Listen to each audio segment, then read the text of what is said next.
Salve amigos, eu sou o professor R. Segundo e esse é o seu canal Enferodonto, aulas descomplicadas em enfermagem e odontologia.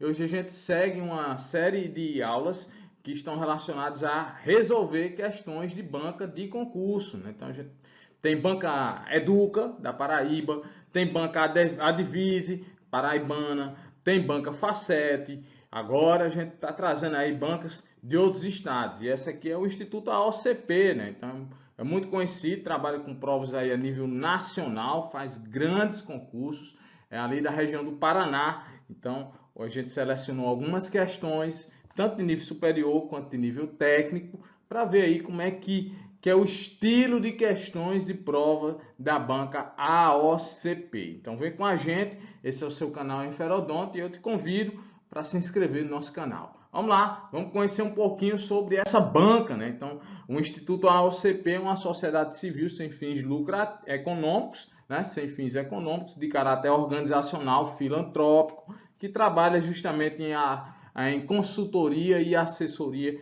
em concursos públicos e processos seletivos. Então, a gente está aí, ó, a EBSER, né? Empresa Brasileira de Serviços Hospitalares, 2021, realizou processo seletivo com a AOCP. Então tem muito concurso da EBSER, tem muito concurso de prefeituras, tem concursos estaduais, tem concursos federais que essa banca trabalha não só na área da saúde, mas em todos os cargos da esfera pública, né? Então é bem interessante aí a gente se familiarizar com o estilo de questões da banca AOCP. Então vamos lá, vamos agora resolver um pouquinho de questões, né? Nossa primeira questão diz assim, ó: trata de infecções sexualmente transmissíveis. O ano é 2023, o cargo é técnico de enfermagem. Diz assim: são fatores de risco para infecções sexualmente transmissíveis.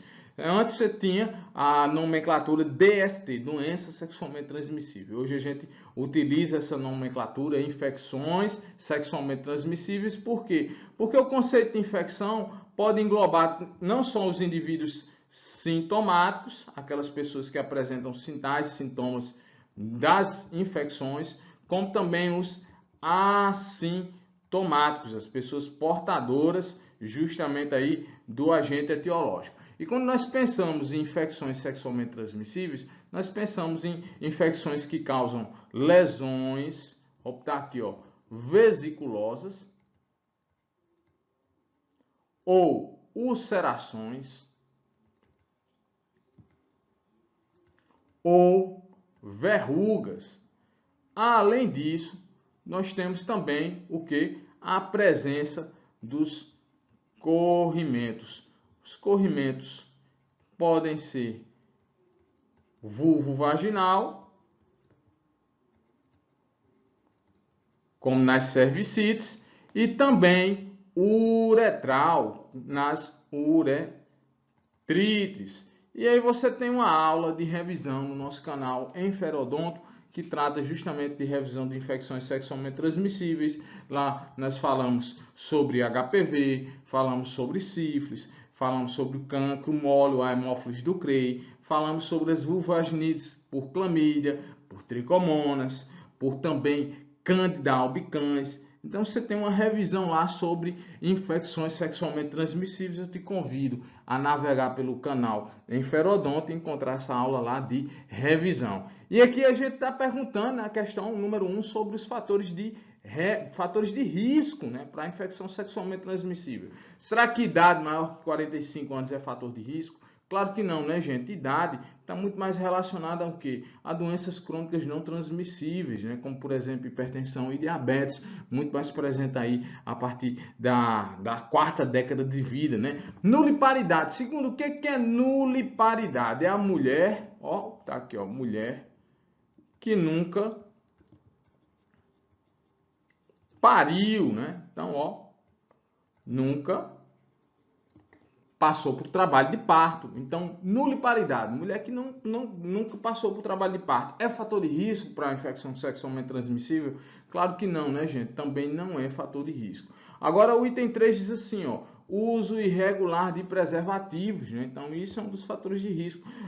A gente fala aqui que o preservativo ele é dupla proteção, tá lá na mandala do Ministério da Saúde, né? Então, ó, tanto impede ou reduz a probabilidade de infecções sexualmente transmissíveis, como também, ó, a gravidez não desejada, né? Então, trabalha aí também contra método de barreira à contracepção, né? A concepção. Então, o item 3 está correto, é um dos fatores de risco justamente aí para a infecção sexualmente transmissível. História prévia, presença de infecção sexualmente transmissível. Gente, isso também é outro fator de risco. Inclusive, nós temos uma máxima que diz o seguinte: toda presença de infecção sexualmente transmissível é evento sentinela para se pesquisar a presença de sífilis e HIV. Então, todas as pessoas que apresentam algum diagnóstico de infecções sexualmente transmissíveis deverão ser investigadas também para a ocorrência de outras infecções, como, por exemplo, o sífilis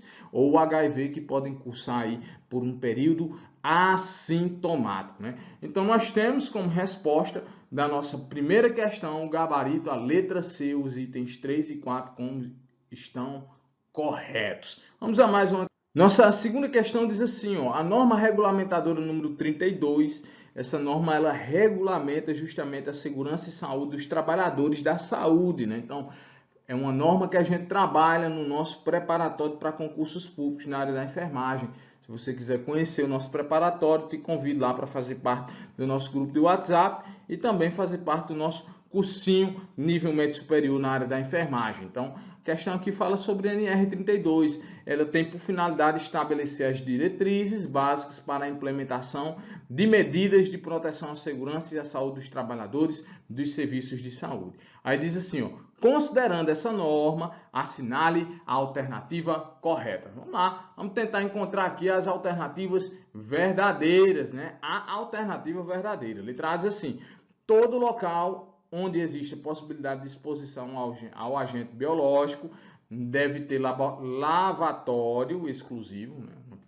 Lavatório exclusivo para higienização das mãos, provido de água corrente, beleza, sabonete líquido, beleza. Aí diz aqui, ó, secador elétrico automático para secar as mãos. Não, né, gente? Isso aqui, ó, não está previsto na NR32. O segundo, está previsto em que então? Está previsto, ó, papel toalha, descartável, né? Segundo, ó, descartável. Além disso, está previsto também a presença da lixeira provida de um sistema de abertura sem o contato manual, ou seja, aquela lixeira de pé, né? Então, ó, a letra A da segunda questão está errada aí por um detalhezinho. Então, a gente está invalidando a letra A, né? A letra B diz assim, ó, os quartos ou enfermarias destinados ao isolamento de pacientes portadores de doenças infecto-contagiosas devem conter lavatório externo. Não é lavatório externo, segundo, ó, é lavatório interno, né? Então, ó, tem que ter lá um lavatório para higienização das mãos dentro do quarto de isolamento de doenças infecto-contagiosas. Então, a letra B também está incorreta. A letra C diz assim, os trabalhadores com feridas ou lesões nos membros superiores, as mãos, né, podem manter suas atividades normalmente, desde que utilizem luvas em todos os procedimentos. Está incorreto, né? A NR32 diz assim, ó, para o trabalhador que tem lesões em membros superiores, ele só pode retornar às suas atividades depois de quê? De um atestado médico, né? Então, garantindo aí a segurança ou a habilidade para esse trabalhador retornar ao seu posto de trabalho. Ele está apto a retornar ao posto de trabalho. Se não tiver o atestado, se não passar por avaliação médica, ele não poderá exercer as atividades rotineiras. A letra D diz assim, ó, o uso de luvas só se substitui o processo de lavagem das mãos se forem trocadas a cada paciente e se forem de marca confiável, né? Então, totalmente absurdo. A gente tem aqui uma regra geral que é o seguinte, o uso das luvas não substitui o processo de higienização das mãos. Então, a letra D também está incorreta. Restou a letra E, né? Vamos ver o que é que diz a letra E. O empregador deve vedar, deve proibir o ato de fumar, o uso de adornos, né? Então, anéis, tá? manuseio de lentes de contato e o consumo de alimentos e bebidas nos postos de trabalho. Isso é um item preconizado e muito batido, muito cobrado nas provas de concurso que tratam justamente da NR32. Então, é uma das vedações que devem ser impostas pelos empregadores e, claro, os empregados deverão obedecer a essas normas de segurança e saúde dos trabalhadores nos serviços de saúde. Resposta da nossa segunda questão, de fato, é a letra E. Vamos a mais uma questão. Nossa terceira questão diz assim, ó, sobre a consulta de enfermagem para o acompanhamento da pessoa com hipertensão arterial sistêmica. Assinale a alternativa correta. Então, esse é outro assunto que a gente trabalhou especificamente lá no nosso preparatório para concursos públicos. Passamos pelo protocolo da Sociedade Brasileira de Cardiologia com relação à hipertensão arterial.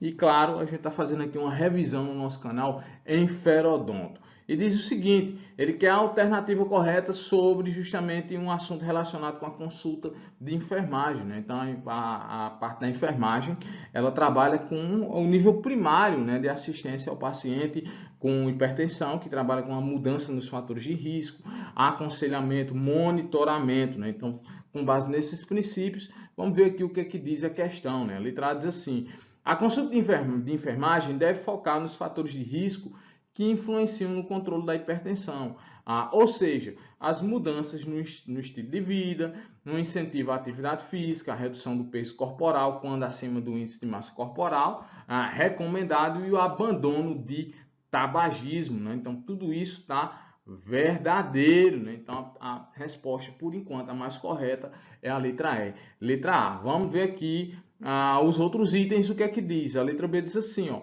A consulta de enfermagem deve também estar voltada para as possibilidades de fazer a prevenção secundária. A prevenção secundária, segundo, trabalha com o quê? Com diagnóstico e tratamento precoce. Então, ó, vou botar aqui, ó, diagnóstico mais tratamento precoce. E ele diz assim, ó, que a consulta de enfermagem deve estar voltada para a possibilidade de fazer a prevenção secundária e a manutenção dos níveis pressóricos abaixo da meta a partir da prescrição de medicamentos antihipertensivos. Segundo, o diagnóstico de hipertensão arterial é uma atividade médica, bem como a prescrição medicamentosa. A parte da enfermagem vai trabalhar com o nível de atenção primária, um nível preventivo, informativo e de rastreio dessas pessoas. Então, a letra B está incorreta, né? A letra C, vamos ver o que a letra C diz.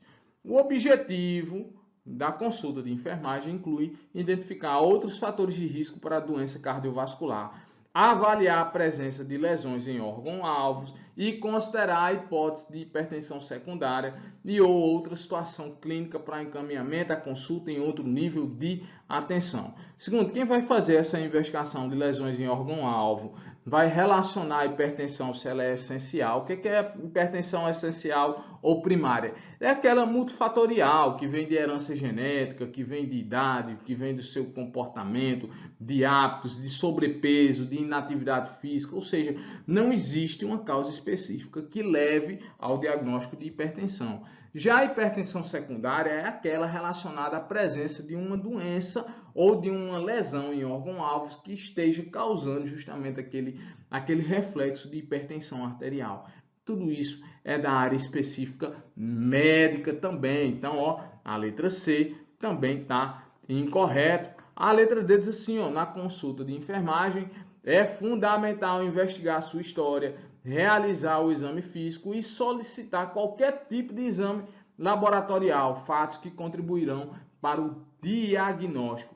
Segundo, está falso, né? Não são qualquer tipo de exame laboratorial. Quais são os exames preconizados para o paciente de hipertenso? Ó, vamos lá. Hemograma, glicemia de jejum, perfil lipídico, vem o que? Colesterol total, mais frações, e também, triglicerídeos. Aí nós iremos rastrear o que também aqui, um sumário de urina com a sedimentoscopia e também, clearance de creatinina e a dosagem, tá aqui, de potássio. Por último, tá aqui, você vai também solicitar um eletrocardiograma. Esses são os exames preconizados pela Sociedade Brasileira de Hipertensão, Sociedade Brasileira de Cardiologia de 2020, né? A letra E diz assim, segundo, na consulta de enfermagem é fundamental investigar a história, realizar a avaliação do risco para a doença cardiovascular e definir a decisão terapêutica. Então, essa definição da decisão terapêutica cabe à parte médica, né? Então, trabalhar, será que vai ser necessário apenas a mudança no estilo de vida?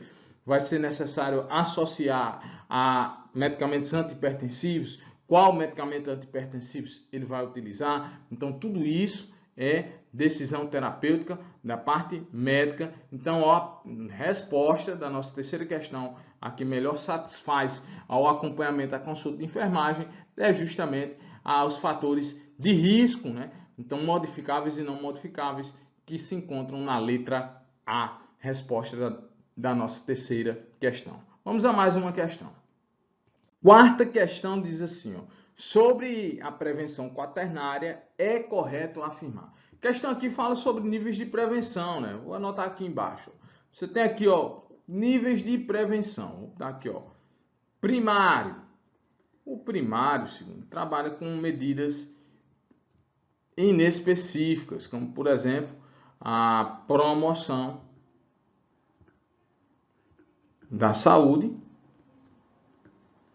e a proteção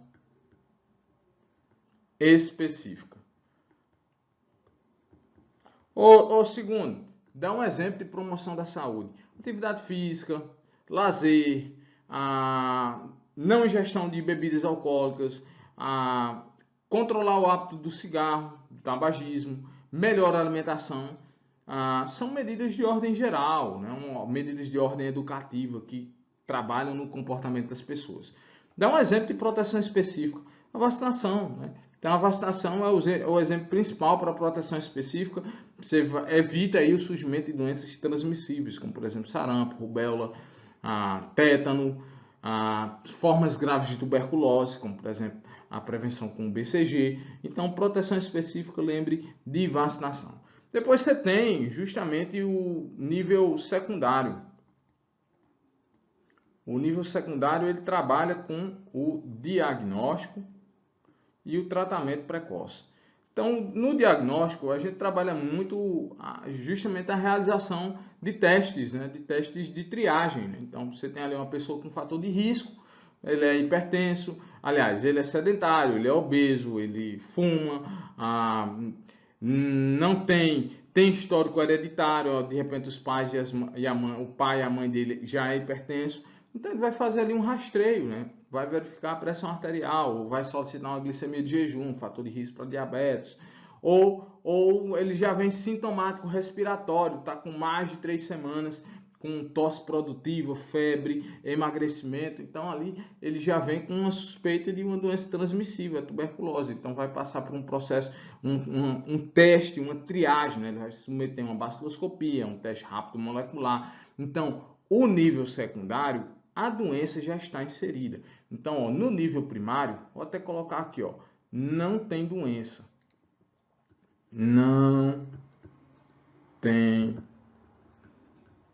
doença.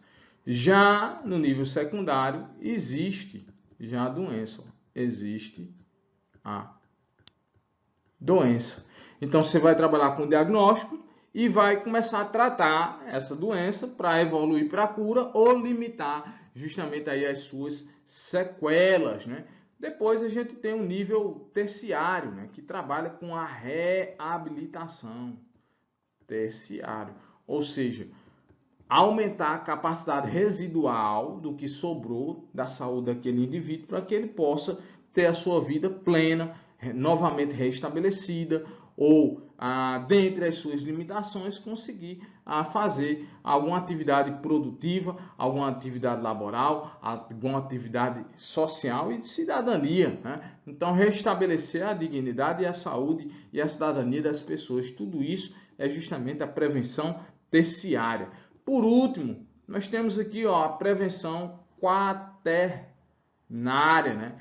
Essa aqui, ela se relaciona muito com quem? Com esse termo, iatrogenia. Ou segundo, me explica o que é iatrogenia. É aquela história de dizer assim, fiz com boa intenção, mas causou uma lesão. Ou seja, são excessos de cuidados, erros médicos, erros de tratamento, erros dos profissionais de saúde que possam causar justamente um dano à saúde das pessoas. Feito esse breve resumo sobre os níveis de prevenção, vamos ver aqui o que a quarta questão nos diz. Diz assim, sobre a prevenção quaternária é correto afirmar que, a letra A diz assim, diz respeito às ações de orientação para os cuidados com o ambiente, para que este não favoreça o desenvolvimento de agentes etiológicos, comportamentos higiênicos relacionados à habitação e os entornos.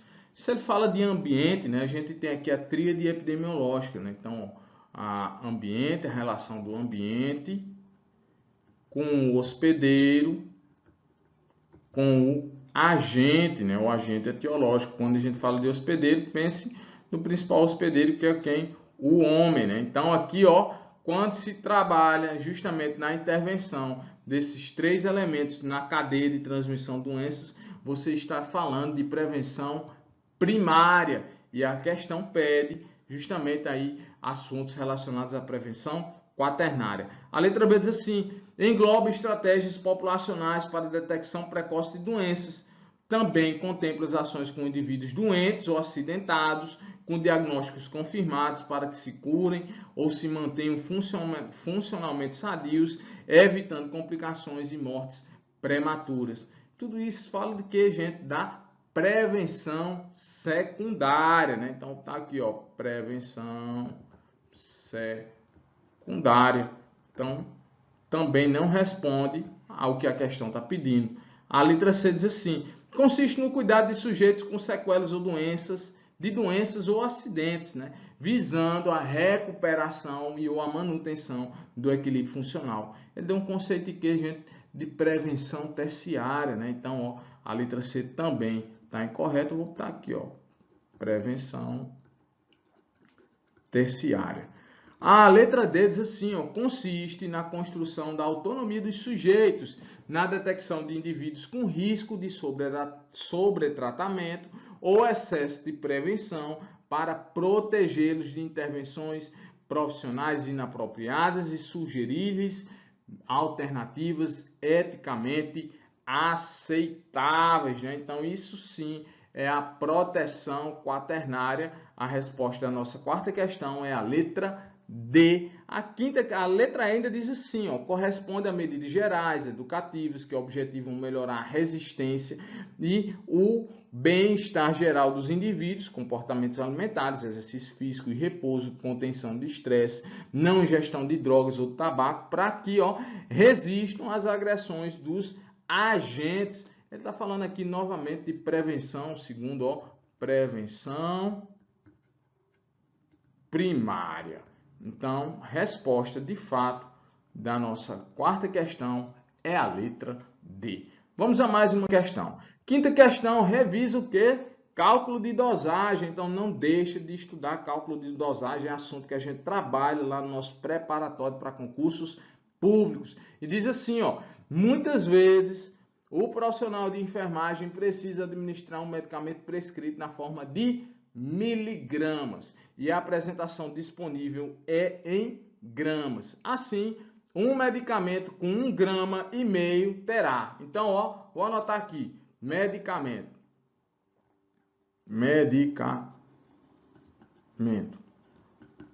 1,5 grama. Aí eu tenho assim, ó, a convenção. Vou botar aqui, ó.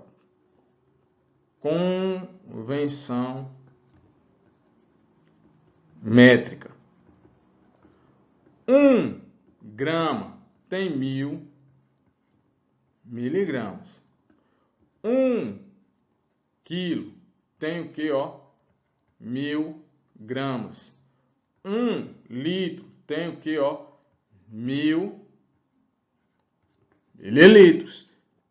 Com base nessas três convenções, você resolve agora essa questão. Se 1 grama, olha lá, 1 grama tem 1000 miligramas, 1,5 grama, né? Ó, 1,5 vai ter o quê? Agora é só multiplicar, ó. 1,5 vezes 1000 vai dar o quê? 1.500 miligramas. Resposta da nossa quinta questão, letra C. Vamos a mais uma questão. Nossa sexta questão fala sobre materiais perfluorocortantes, né? Então, se insere no assunto de biosseguranças. Diz assim, ó: sobre o descarte de materiais perfluorocortantes, é correto afirmar. Então, letra A diz assim: devem ser descartados junto com os demais materiais que apresentam risco biológico fora do local de sua geração.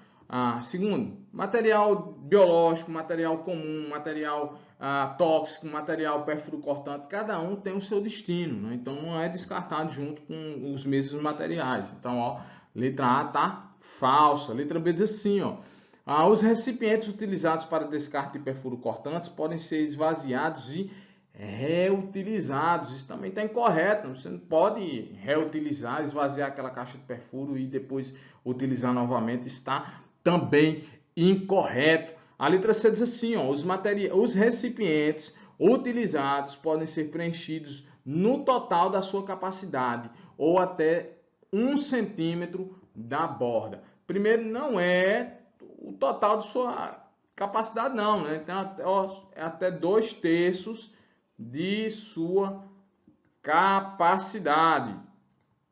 E aí ele também vai ficar até 10 centímetros da borda, né? Então não é capacidade total, e sim 2/3 da capacidade da caixa, que é permitido aí o preenchimento com material perfluorocortante. A letra D diz assim, ó: materiais perfluorocortantes ou escorificantes são classificados no grupo D no gerenciamento de resíduos. Não é grupo D, segundo, é grupo Q, ó, grupo E, perfluorocortante, cor amarela, né? E a letra E diz assim: as agulhas descartáveis devem ser desprezadas juntamente com as seringas, quando descartáveis, sendo proibido proceder à sua retirada manual. Então, ó, resposta da nossa sexta questão é a letra E. Está corretinho, né? Vamos a mais uma questão. Sétima questão diz assim, ó: paciente com 56 anos, hipertenso e diabético, ao verificar os sinais vitais desse paciente, o técnico de enfermagem anotou. Aí ela anotou a pressão arterial 13/85, a frequência cardíaca 70 batimentos por minuto, a frequência respiratória 20 movimentos respiratórios por minuto e a glicemia de 47. Diante desses dados, é possível afirmar que o paciente apresenta, né? Então, isso é uma questão de sinais vitais. Você tem aula aqui no Enferodonto sobre sinais vitais. A pressão arterial dele está normal, segundo? A gente chama isso aqui, pela Sociedade Brasileira de Hipertensão, de pré-hipertensão. Né? Para ser hipertensão, nós temos que ter pressão sistólica maior que 140 milímetros de mercúrio, 140 milímetros de mercúrio, e ou pressão diastólica maior que 90 milímetros de mercúrio. Então, a pressão de 130/85 está na condição de pré-hipertenso. A frequência cardíaca varia de 60 a 100 batimentos por minuto. Isso aqui é a referência de quem? Segundo do adulto, né? Então a gente tem aqui uma pré-hipertensão e tem aqui uma normosfigmia, né? A frequência cardíaca está normal também, ó, normosfigmia. E aí a gente tem outro parâmetro, que é a frequência respiratória. Nós sabemos que a frequência respiratória do adulto varia de 12 a 20 movimentos respiratórios por minuto, né? Então aqui também está normal, que a gente chama de eupneico. Porém, o último parâmetro diz aqui, ó, a glicemia de 47 miligramas por decilitro. Então nós sabemos quando os níveis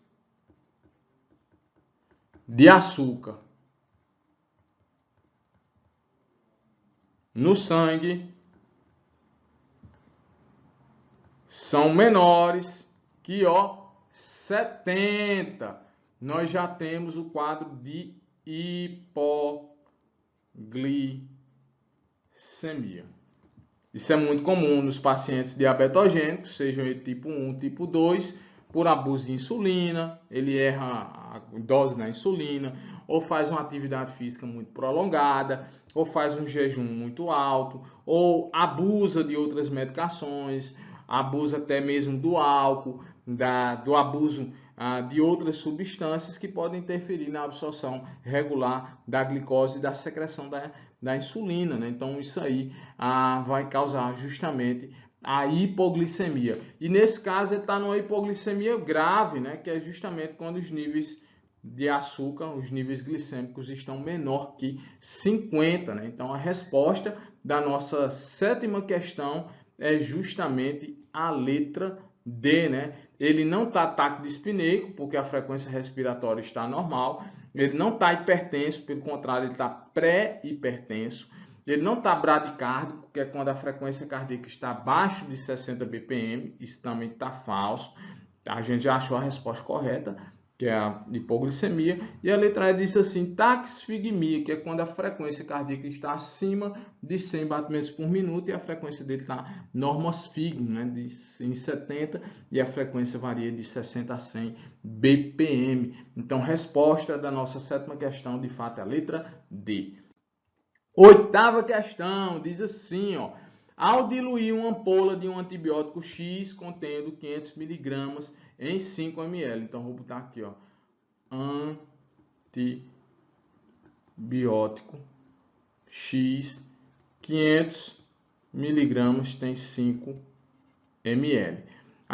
Dissolvente, né? Obtém-se uma solução medicamentosa de 5 ml. Então, é correto afirmar que em 2 ml dessa solução, então, ó, quando eu pego essa solução diluída com antibiótico, haverá quantos miligramas desse antibiótico X? Regra de 3, né? Questão de resolução, de cálculo, de dosagem, a gente bate muito lá no nosso preparatório para concursos públicos, porque é um assunto muito presente em todas as provas, em todos os concursos da área da enfermagem, seja ele de nível médio, seja ele de nível superior. Então, vamos resolver aqui a continha, a regra de 3, né? Então, ó, 500 vezes 2, ó, regra de 3, o famoso cruz-credo, é igual, vou botar aqui, ó, é igual a 5 vezes x. Vou passar aqui, vou inverter os valores. 5x é igual a 500 vezes 2, 1000, né? Segundo, ó, 500 vezes 2, 1000. 1000, agora o 5 vai passar, ó, dividido por 5. Qual o valor, segundo? 1000 dividido por 5 vai dar o quê, ó? 200 miligramas do antibiótico. Resposta da nossa oitava questão é a letra B. Vamos a mais uma questão. Nona questão diz assim, ó. Questão que revisa técnica de verificação de pressão arterial, e você tem a aula de revisão sobre sinais vitais aqui no nosso canal Enferodonto. A nona questão diz assim, ó. Na técnica correta de aferição da pressão arterial, o técnico de enfermagem considera. Letra A. Palpar o pulso radial, esse pulso aqui, né? Inflar o manguito até 50 milímetros de mercúrio acima do valor em que o pulso deixar de ser sentido. Não é 50 milímetros de mercúrio, e sim ó, até 20 a 30 milímetros de mercúrio a partir do pulso da referência em que o pulso parou de ser sentido. Então, de repente, você inflou lá o manguito e está verificando o pulso radial e ele desapareceu, vou botar aqui, em 120 milímetros de mercúrio. Aí você vai desinflar, você vai aguardar 1 minuto e você agora vai verificar a pressão pelo método auscultatório. E ao invés de inflar até 120 milímetros de mercúrio, você vai inflar aquele manguito até 140 ou 150 milímetros de mercúrio. Você aumenta 20 a 30 milímetros de mercúrio do valor em que o pulso radial desapareceu. A letra B diz assim, ó, que o paciente deve estar sentado com o braço apoiado abaixo do precórdio, é na altura do precórdio, o braço apoiado e a mão estendida para cima, né, segundo? Então, ó, a letra B também está incorreta. A letra C diz assim, ó, que a pressão sistólica corresponde ao desaparecimento dos batimentos. Pelo contrário, é a pressão que, ó, diastólica corresponde justamente ao desaparecimento dos batimentos, que é o som 5 da fase desse nome aqui, Korotkov. Então, a letra C também está falsa. A letra D diz assim, ó, utilizar manguitos com câmara inflável, cuff, de tamanho padrão, independente do tamanho da circunferência do braço do paciente. Pelo contrário, tem manguito para uma circunferência maior, tem um manguito padrão médio e tem também um manguito para circunferência infantil, né? Então, ó, a letra D também está incorreta. E a letra E diz assim, ó, orientar o paciente para evitar o uso de cigarro, de bebidas como cafeína, nos últimos 30 minutos que antecedem a verificação da pressão arterial. Então, isso está verdadeiro conforme as diretrizes da Sociedade Brasileira de Cardiologia e Hipertensão, que preconizam a técnica correta de verificação da pressão arterial. A nona questão, a resposta é a letra E. Vamos a mais uma questão. A décima questão diz assim, ó, de acordo com a determinação da área queimada, pela regra dos 9 em um adulto, o tronco anterior corresponde a quantos por cento da área corporal, né? Então, vamos ver aqui, ó. Vamos desenhar aqui o cálculo, vou botar aqui, ó, cálculo de superfície corporal queimada, né? Lembre do seguinte, ó, só entra no cálculo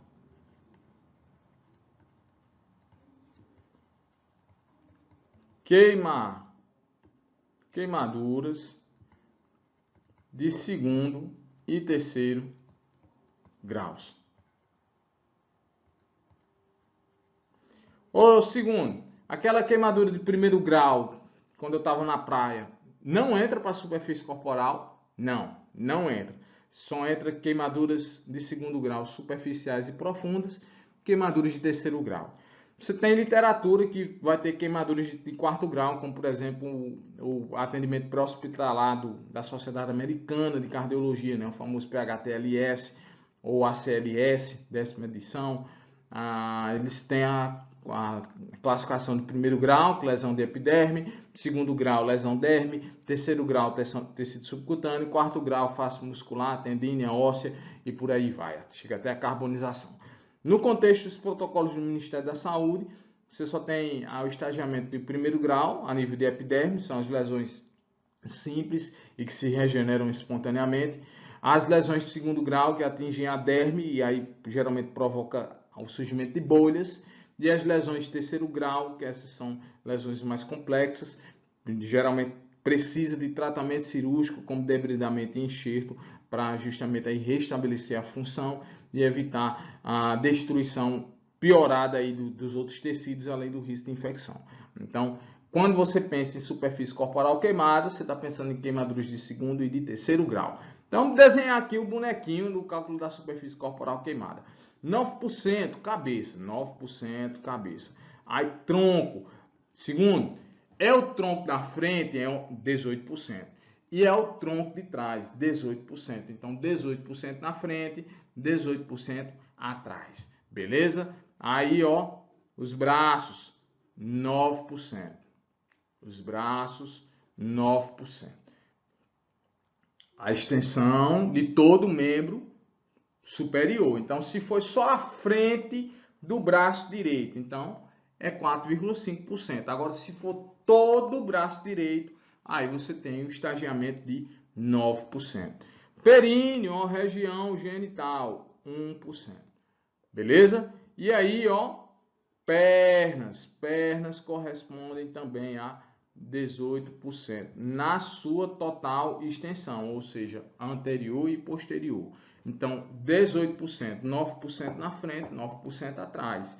No seu contexto, no seu todo, você tem uma superfície corporal de 18%. Esse é o cálculo da regra dos 9. Aí você classifica assim, ó. Lesões leves, menos de 10% de superfície corporal queimada.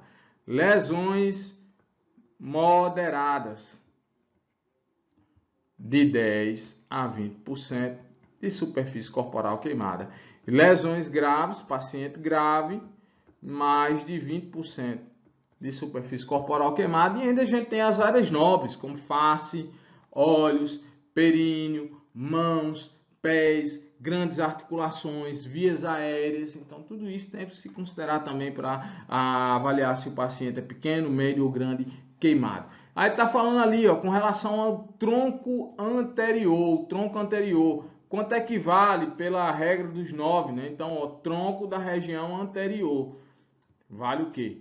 18%. Se ele tivesse dito antero-posterior, então anterior e costas, valeria o quê? 36%. Resposta da nossa 10ª questão é a letra E. E aí eu te convido para fazer parte do nosso preparatório para concursos públicos na área da enfermagem, através aí do nosso grupo de WhatsApp, 999273210. Nós temos aulas gravadas, nós temos encontros online, temos simulados específicos. A gente trabalha todos os meses uma programação de estudo, que é comum à maioria dos editais de concursos públicos na área da enfermagem, nível médio e superior. Você pode entrar em contato pelo 99273210 ou também pelo nosso e-mail, rma2@gmail.com, ou também pelo nosso canal Enferodonto. Se você não quiser fazer parte do nosso cursinho, por favor, se inscreva no nosso canal Enferodonto, aulas descomplicadas em enfermagem e odontologia. Vamos dar continuidade aqui à nossa revisão sobre questões da banca AOCP.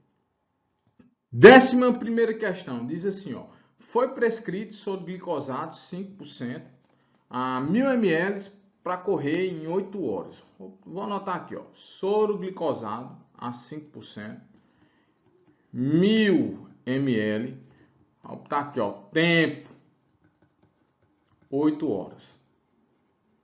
Aí diz assim, ó, assim, para administrar corretamente o soro, o técnico de enfermagem deverá contar e controlar o gotejamento em aproximadamente. Então, questão que fala sobre gotejamento. A fórmula, né? Vamos botar aqui a fórmula. Número de gotas é igual ao volume total vezes 20 dividido por tempo vezes 60. Quem são o número de gotas? É o que eu quero saber, né? Quem é o meu volume total? 1000 ml de soro glicosado a 5%, tá? Vezes 20. Segundo, de onde é que vem esses 20?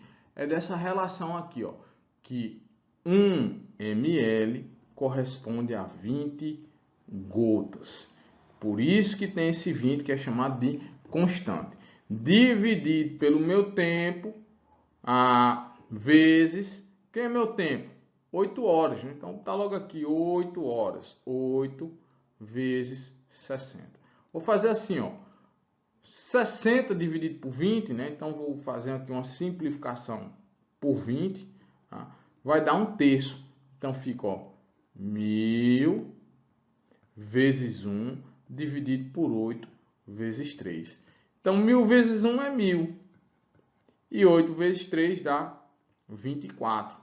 Então, ó, eu vou ter aqui 1000 dividido por 24. Se eu fizer uma simplificação aqui por 2, eu vou ter 500 dividido por 12. Se eu simplificar novamente por 2, eu vou ter 250 dividido por 6. E aqui, 250 dividido por 6, agora eu vou tentar dividir. Vamos tentar dividir aqui, ó. 25 por 4, eu tenho 24. 4 para 5 dá 1, baixo 0, 10. Então, ó, vou botar aqui um 6. 6 para 10, 4. 4 é menor que 6, eu vou ter que botar uma vírgula. 40, 6, 6 vezes 6, 36. Sobra 4. E isso vai até o infinito. Então, cheguei numa dízima. 250 dividido por 6 vai dar o quê? Ó? Aproximadamente 41,6 gotas. Como eu não trabalho lá com número decimal, então vou fazer uma aproximação, um arredondamento. Se fosse abaixo de 5, eu arredondaria para 41 gotas. Como passou de 5, 41,6, eu vou arredondar para 42 gotas. Então, significa dizer o quê? Que essa solução de 1000 ml de soro glicosado para correr em 8 horas deverá fazer um gotejamento de 42 gotas por minuto. O técnico de enfermagem vai olhar lá para o equipo e vai contar 42 gotas por minuto para deixar gotejando para que essa solução corra em 8 horas. Resposta da nossa 11ª questão é a letra D. Vamos a mais uma questão. A 12ª diz assim, ó. Um técnico de enfermagem realizou a aferição dos sinais vitais de um paciente da clínica médica. Os dados obtidos foram a temperatura, ó, 38 graus. Então, ele está com o quê? Ó, com febre, né? A gente já pode descartar a letra A. A gente também já pode descartar a letra D, porque ele disse que é hipotérmico. E para ser hipotérmico, tem que apresentar uma temperatura de 35 graus. Ele falou o seguinte, ó. Pulso de 120 batimentos por minuto. Nós vimos que a frequência cardíaca ela varia de 60 a 100 batimentos por minuto. Se estiver acima disso aqui, a gente chama de taquisfigmia. Se estiver abaixo de 60, nós chamamos de bradisfigmia. Então, ele está dizendo aqui, ó, pulso normocárdico na letra B. Então, isso também está inválido. A gente já pode eliminar a letra A, a gente já pode eliminar a letra B, a gente já pode eliminar a letra D. Ficamos entre C e E. Então, ele está febril, ele está taquicárdico e a pressão aqui, ó, pressão de 9 por 40, né? Então, os níveis nível normal de pressão arterial é de 120 por 80 milímetros de mercúrio. Abaixo de 60 milímetros de mercúrio na pressão diastólica, nós já temos o que nós chamamos de hipotensão. Então, os níveis de pressão arterial de 90 por 40 nos levam aqui a um diagnóstico de hipotensão e não de normotensão. Então, ó, resposta da nossa 12ª questão, a pessoa está febril, ela está taquicárdica e está hipotensa. Resposta, letra C. Vamos a mais uma questão. 13ª diz assim, ó, um técnico de enfermagem deve conhecer sua regulamentação profissional. Assim, de acordo com o decreto 94.406 de 1987, cabe ao profissional executar qual das seguintes atividades.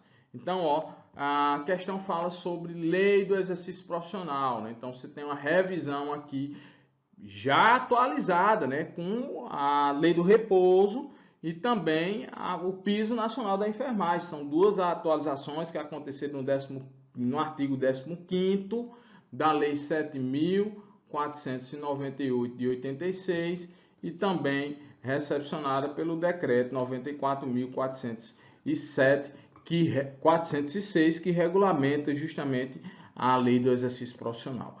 Então, você tem atividades privativas do enfermeiro, você tem atividades como integrante da saúde, você tem atividades do técnico, do auxiliar e das parteiras. Ele está falando aqui que cabe ao técnico de enfermagem com relação às atividades profissionais, executar as seguintes atividades. Prescrever assistência de enfermagem. Atividade privativa do enfermeiro, né? Então o técnico não pode, ele pode participar da assistência de enfermagem. Letra B, realizar auditoria em serviços hospitalares de complexidade intermediária. A emissão de pareceres e a realização de auditoria é atividade privativa do enfermeiro, conforme a Lei 7.498, também está incorreta. A letra C diz assim, ó, chefiar serviços públicos e de unidade de enfermagem. A função de chefia e de serviço de enfermagem é também privativa aos enfermeiros. A letra D diz assim, ó, assistir ao enfermeiro na supervisão da assistência de enfermagem. O técnico de enfermagem, ele integra a equipe de saúde,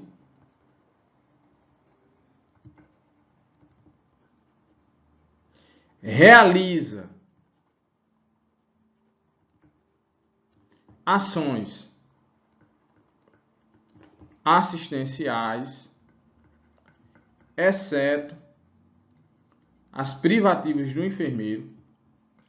Vou botar aqui, ó, privativas do enfermeiro.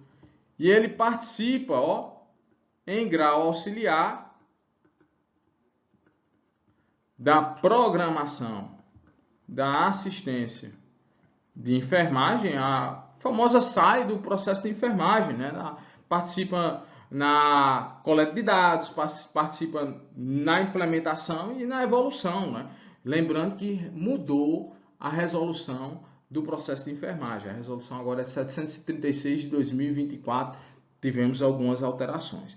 O técnico de enfermagem participa da assistência de enfermagem e também da orientação e da supervisão dos serviços de enfermagem em grau que auxiliar. Então, isso aí são as competências previstas na Lei 7.498, bem como no seu decreto regulamentatório. A letra A diz assim, prescrever medicamentos estabelecidos em programas de saúde pública. Isso é função do enfermeiro como integrante da equipe de saúde. Então, resposta da nossa 13ª questão é, de fato, a letra D.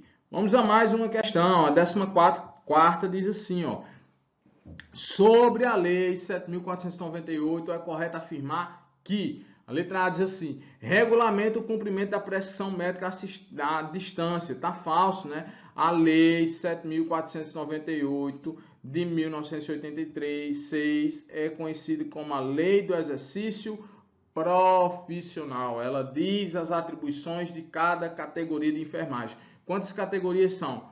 4, enfermeiros, técnicos, auxiliares, parteiras. O que ele deixa bem claro?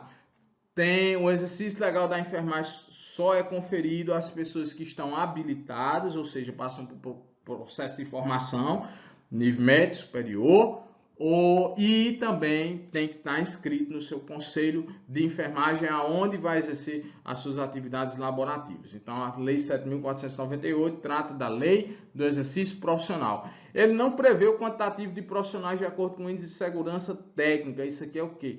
É uma regulamentação específica do Conselho Federal de Enfermagem, que fala sobre o dimensionamento do pessoal de enfermagem, né? Então, você tem uma resolução do COFEN específica para o dimensionamento do pessoal de enfermagem. A letra C diz assim, afirma que cabe privativamente ao enfermeiro a prescrição da assistência de enfermagem.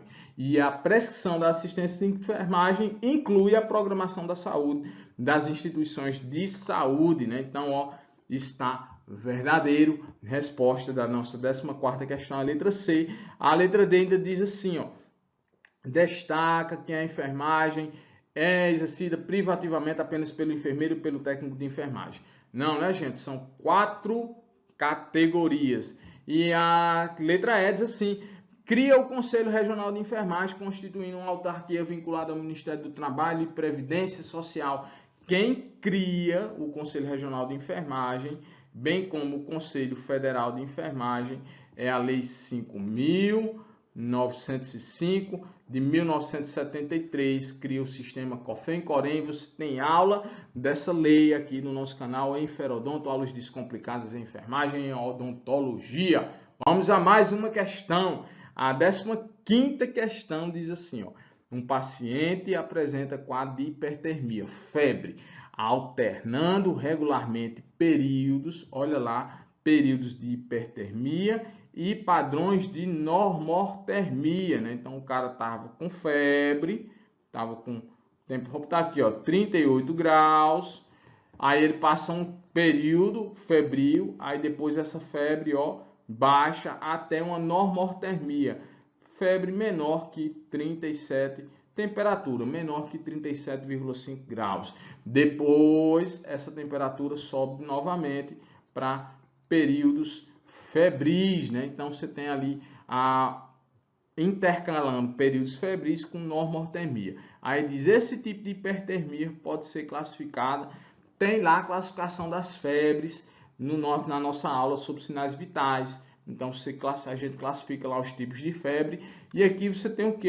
A febre intermitente, né? Quando a pessoa está com febre, intercalado com períodos de normortermia. A hipertermia contínua, né? Também chamada de febre sustentada. Esses aqui, ó, são sinônimos. Ocorre o quê? Temperatura sempre maior que 38 graus Celsius e, ó, não há variação maior que 1 grau Celsius. Não tem uma variação maior que 1 grau Celsius. O que é a hipertermia remitente? É aquela temperatura alta, sempre período febril, agora havendo alterações maiores que 1 grau Celsius.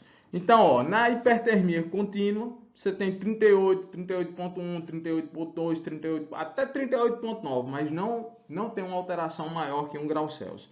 Na hipertermia remitente, você tem alterações 38, 39, 40, 41, 41, 40, 40, 39, mas nunca chega ao quadro de normortermia, porque se chegar, aí a gente vai ter configurado uma classificação de febre intermitente. O segundo, faltou agora só falar sobre a febre recorrente. A febre recorrente é aquela que você passa dias e semanas febris intercalados com dias ou semanas afebris. Então essa foi uma revisãozinha sobre febres. Se você quiser estender mais um pouquinho o nosso conteúdo, você vai lá na nossa aula sobre sinais vitais ou vem para o nosso preparatório, porque esse assunto também está lá na nossa revisão do preparatório para concursos públicos. Vamos à nossa 16ª questão. Diz assim, ó.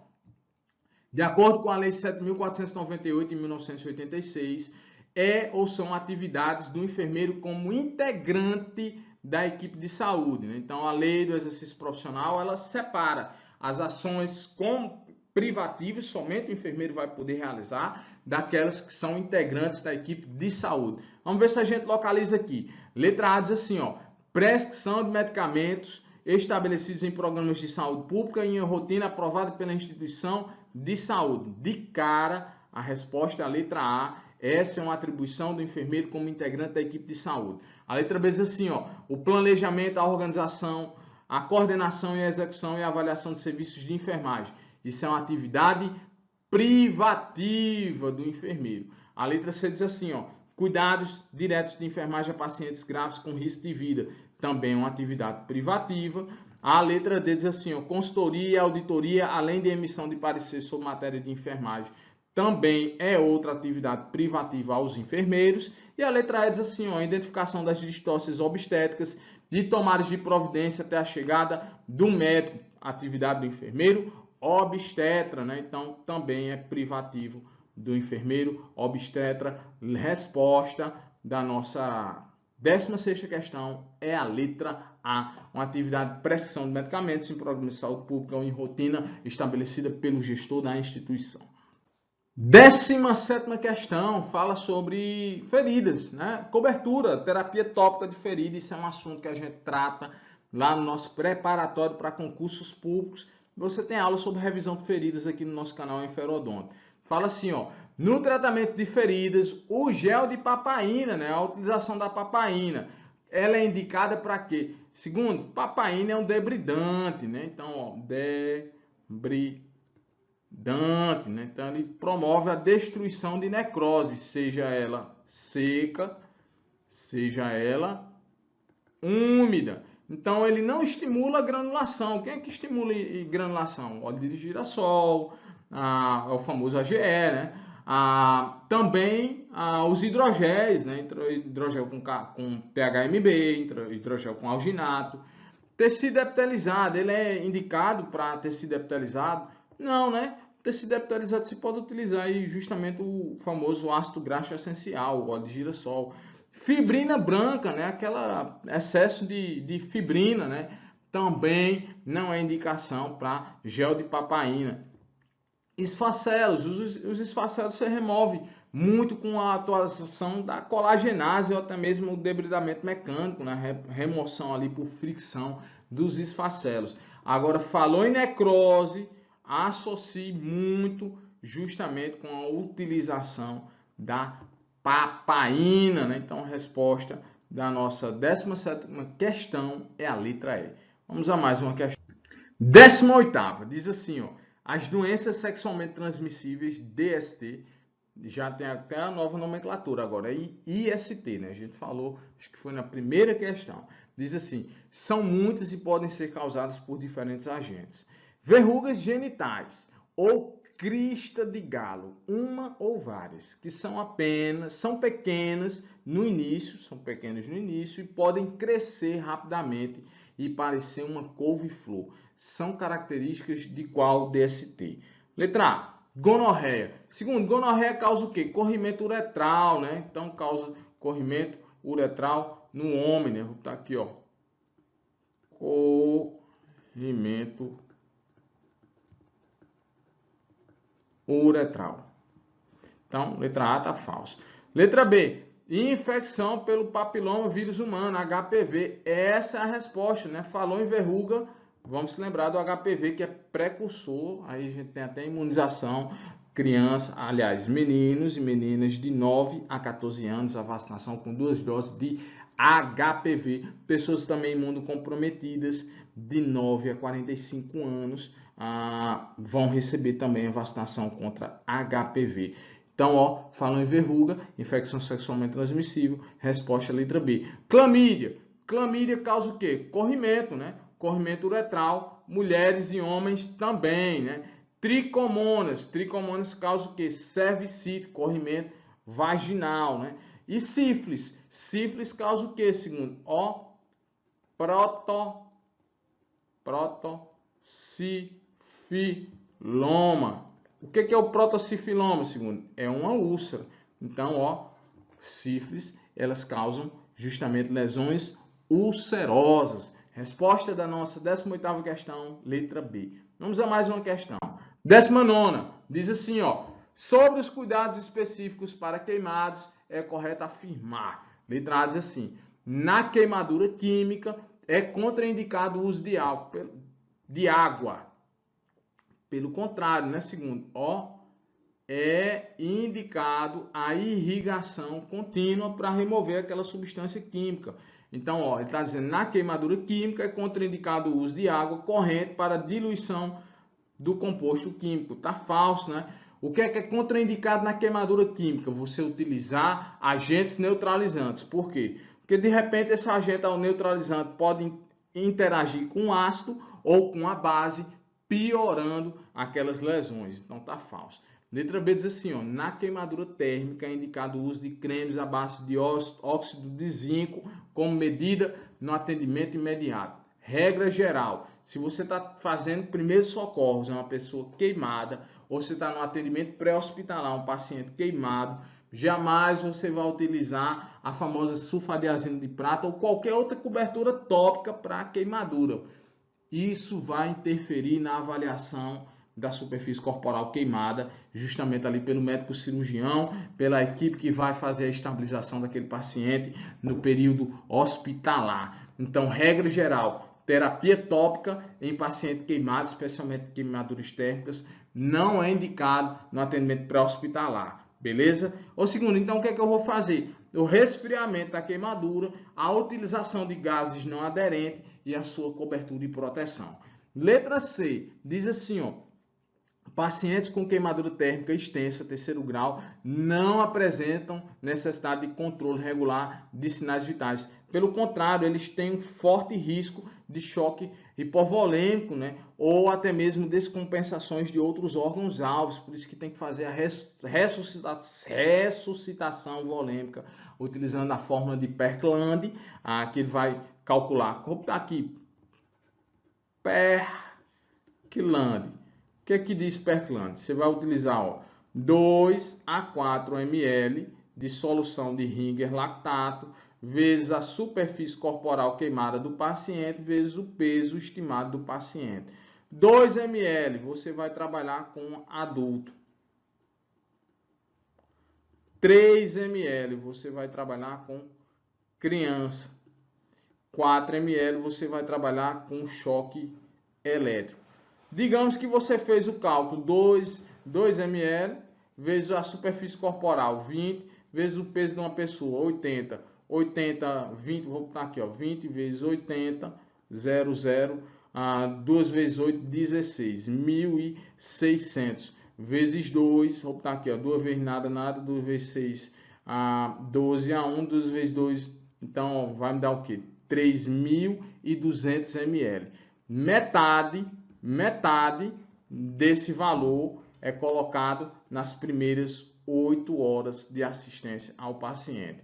A outra metade vai ser administrada nas próximas 16 horas de assistência ao paciente. Essa é a ressuscitação volêmica para os pacientes de queimadura de segundo e terceiro grau. A letra D diz assim: pacientes com áreas externas de queimadura têm grande risco de desenvolver infecções secundárias, né? Então a resposta é a letra D. A letra E diz assim, ó: todo curativo do queimado deve ser oclusivo, independente da gravidade ou da localização das lesões. Nem sempre, né? Por exemplo, se for queimadura de via aérea, não vai utilizar cobertura oclusiva, né? Então, a resposta da nossa 19ª questão é a letra D. Nossa 20ª questão diz assim, ó: uma medicação com volume total de 120 ml, então tá aqui, ó, VT 120, foi infundida em gotejamento, tá aqui, ó, número de gotas 80 por minuto. Então, gotas por minuto. Assinale a alternativa que corresponde ao tempo de infusão dessa medicação. Então, a gente já fez uma questão calculando o número de gotas, né? Agora a gente vai fazer o cálculo invertido. Então, você tem aqui, ó, o número de gotas é igual ao volume total vezes 20 dividido pelo tempo vezes 60. Eu tenho um número de gotas, 80, é igual ao volume total. Eu tenho um volume total, 120, S20 é uma constante, dividido pelo tempo vezes 60. Eu faço essa simplificação por 20, né? Então, vou ter aqui, ó, 80 é igual a 120 vezes 1 dividido por tempo vezes 3. Então, fica assim, ó, 3t vezes 80, ó, tô fazendo assim, ó, é igual a 120 vezes 1, ou seja, 120. Eu vou cortar esse aqui com esse aqui. Aí fica assim, ó, 3t vezes 8, 3 vezes 8 tá 24, é igual a 12. Vou passar esse 24 dividindo, então fica t é igual a 12 dividido por 24. Se eu fizer isso aqui, uma simplificação por 12, vai ter que ser igual a 1 meio, e 1 meio é igual a 0,5 horas. Segundo, horas, né? Horas, que corresponde ao quê? 30 minutos. Então, resposta da nossa 20ª questão é justamente a letra A. Beleza? Galera, essa foi uma revisão sobre questões da banca AOCP, o Instituto AOCP, uma banca do Paraná, que realiza muitas provas de concurso público a nível de Brasil, né? Então, a gente selecionou aqui para ver como é que caem os principais estilos de questão, como é que é cobrado nas principais provas de concurso. Eu te desejo bons estudos, te convido para fazer parte do nosso grupo de WhatsApp e também acessar o nosso canal Enferodonto, aulas descomplicadas em enfermagem e odontologia. Forte abraço, esse é o professor Errimar II. E aí galera, se você gostou do vídeo, então não deixa de se inscrever no canal, ativar o sininho, deixar seu like, seus comentários. Isso vai ajudar bastante a nós do canal trabalharmos para mais conteúdos em Enferodonto com vocês, aulas descomplicadas.